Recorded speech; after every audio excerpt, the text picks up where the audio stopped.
This podcast is not for the overly sensitive, the terminally optimistic, or anyone who thinks dating in your 50s is a whimsical romantic comedy. Listener discretion is advised.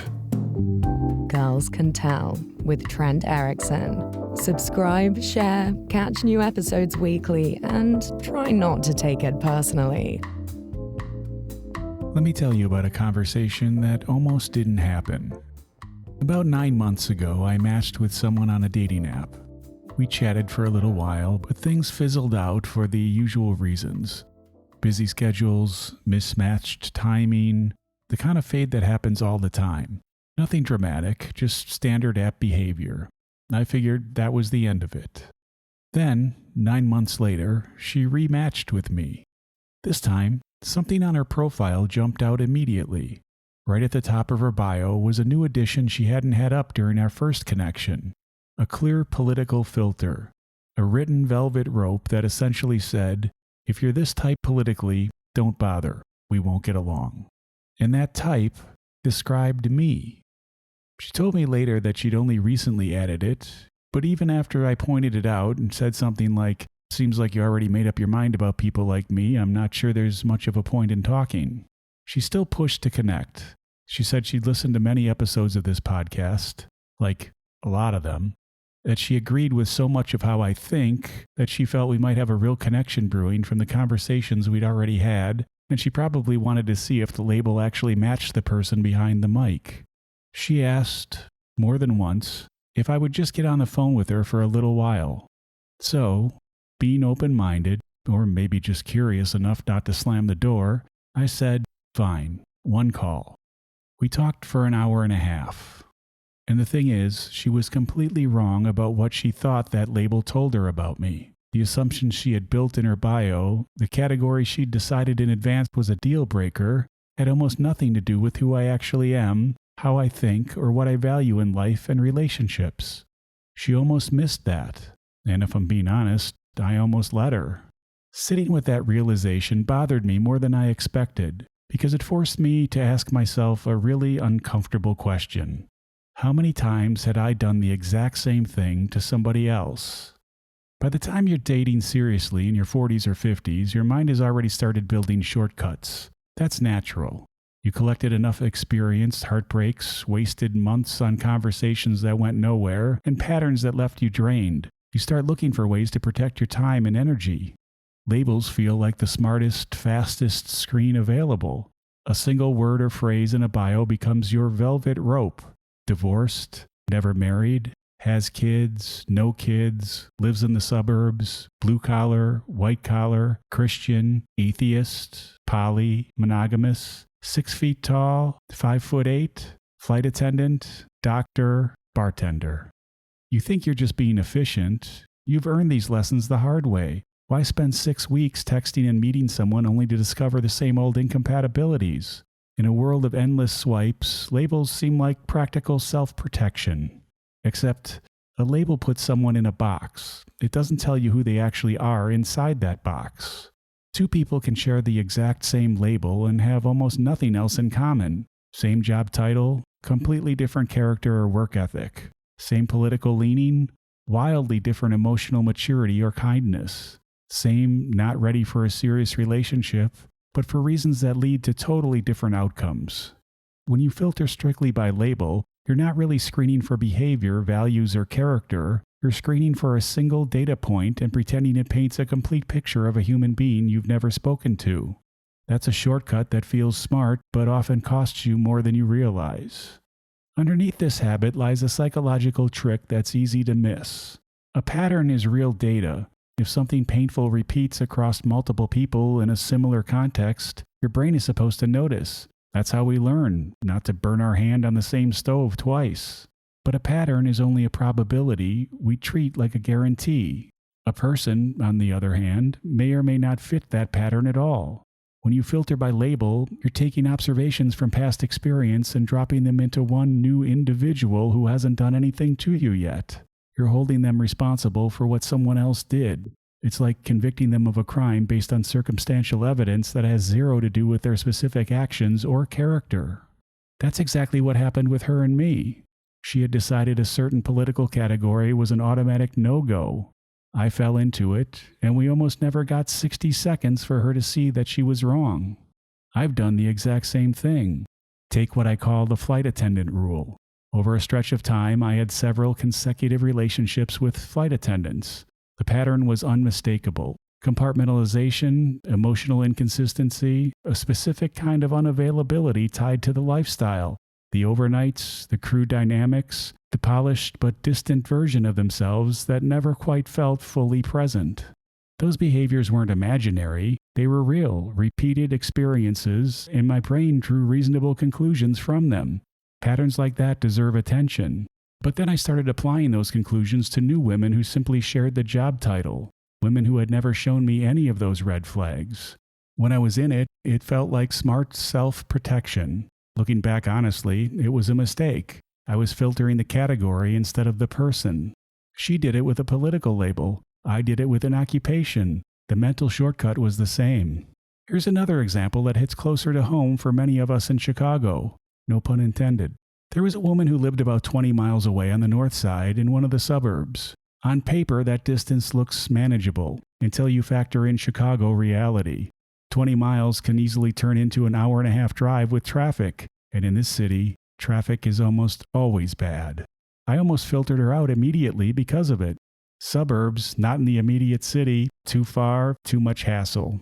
I had built that label into my own mental screening. If they don't live close enough for easy, spontaneous meetups, it's probably not worth pursuing. I'm glad I didn't stick to that. We ended up having a wonderful relationship. The connection was easy, fun, and deep in ways that had nothing to do with zip codes. It eventually ended, but for reasons completely unrelated to distance or geography. If I had swiped left based on the suburban label alone, I would have missed months of something genuinely good. That story sticks with me because it's relatable. How many of us in Chicago have drawn our hard lines around neighborhoods, commute times, or city versus suburbs without giving the actual person a chance? We know the frustration of sitting in bumper-to-bumper traffic on the Kennedy, and we protect ourselves from it. But sometimes that protection becomes a wall that keeps out possibility. The real damage from label filtering is almost impossible to feel in the moment. When you swipe left and don't reply because of a category, there's no dramatic scene or obvious lesson. You simply move on. The person disappears into the void of your app, and life continues. You never discover who they actually were. There's no, wow, I really misjudged that one moment to learn from. Just silence, an absence, a road not taken, a conversation that never unfolded, a laugh you'll never hear, a perspective that might have challenged or enriched yours in ways you can't know. If she hadn't pushed back on her own filter, that's exactly what would have happened here. She would have walked away confirming that people like me aren't worth engaging with. I would have walked away confirming that rigid filters aren't worth my time. Both of us feeling perfectly justified, because nothing ever challenged the stories we'd already decided were true. And we both would have been wrong. We would have never known it. That's the invisible cost, the steady accumulation of connections that never got made. Good people, interesting minds, potential partners who might have surprised you completely if you had given them 30 honest seconds past the label. You never know how many times this has already happened to you. I won't either. But if you sit with the idea for even a minute, it should bother you at least a little bit. In a dating world that already feels lonely and transactional, we're quietly thinning out our own pool of possibilities with these invisible barriers. To be clear, this isn't an argument against all filters. Some screening is essential. You can't meaningfully engage with every match. You can't date everyone who swipes right. Non-negotiable deal breakers exist for a good reason. The key distinction is between filtering for behavior and filtering for label. Behavior is data about that specific person in front of you. If someone is disrespectful in messages, consistently flaky with plans, avoidant when things get real, or unkind in how they communicate, that tells you something real about them. Those are signals you should trust. A label, by contrast, is just a box. It might correlate with certain tendencies, but says nothing definitive about the individual. So the honest question becomes, are your filters based on what this actual person has shown you through their words and actions, or are they based on what you pre-decided they probably are because of one data point? If it's the second, you're not filtering for compatibility, you're filtering for confirmation bias, looking for evidence that supports a conclusion you've reached before the conversation even started. And confirmation bias is reliable. You almost always find what you're looking for when you're not really looking at the person. Every filter you're using right now deserves the same scrutiny.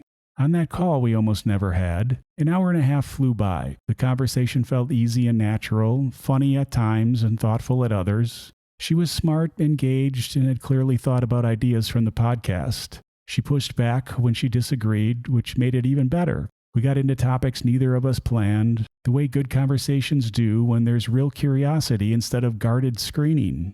Some light texting followed. We're not going to date. The distance between us makes that impractical, and we're both straightforward enough to acknowledge that. But something genuine was created in that exchange. A real human connection between two people who had nearly decided, in advance, that they already knew everything worth knowing about each other.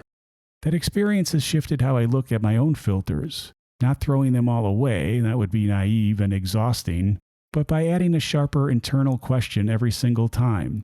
Is this filter based on behavior this person has actually shown me, or is it based on a category I decided was disqualifying before I had any real evidence? Is it protecting me from proven patterns, or just the discomfort of uncertainty?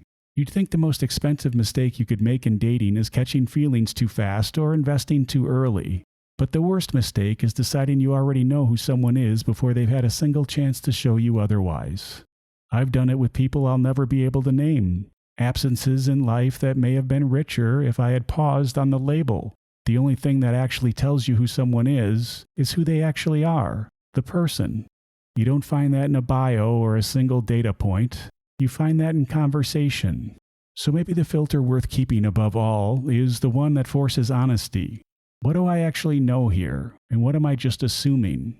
Next time a label makes you hesitate, whether it's political, geographical, occupational, or anything else, give yourself 10 seconds. Ask yourself if you're really filtering the category or if you're willing to let the actual person show up for a moment. You might be surprised at what you discover on the other side of that small pause. If this conversation about labels versus real people made you pause and think about the connections you might have filtered out too quickly, I'd love to keep talking with you. Head over to girlscantellpodcast.com and drop your email in the list. You'll get occasional reflections and practical thoughts I don't always share on the show, plus early notice on new episodes. No spam, just more of these honest conversations. And while you're there, use the voicemail feature. Leave me a quick message, maybe about a time you almost filtered someone out because of a label or how the pattern showed up differently than you expected, or even just your thoughts on today's episode. I listen to every one of them. The best ones will get featured right here on the show so we can explore them together and keep a real back and forth going. Hearing your actual voice and the story is one of my favorite parts of doing this podcast. It turns these ideas from something I'm sharing into something we're figuring out as a community or together. Thanks again for listening all the way through. If this episode shifted how you see your own dating filters even a little, I'd be grateful if you'd share it with a friend who's out there navigating the apps right now. All right, now shut up now.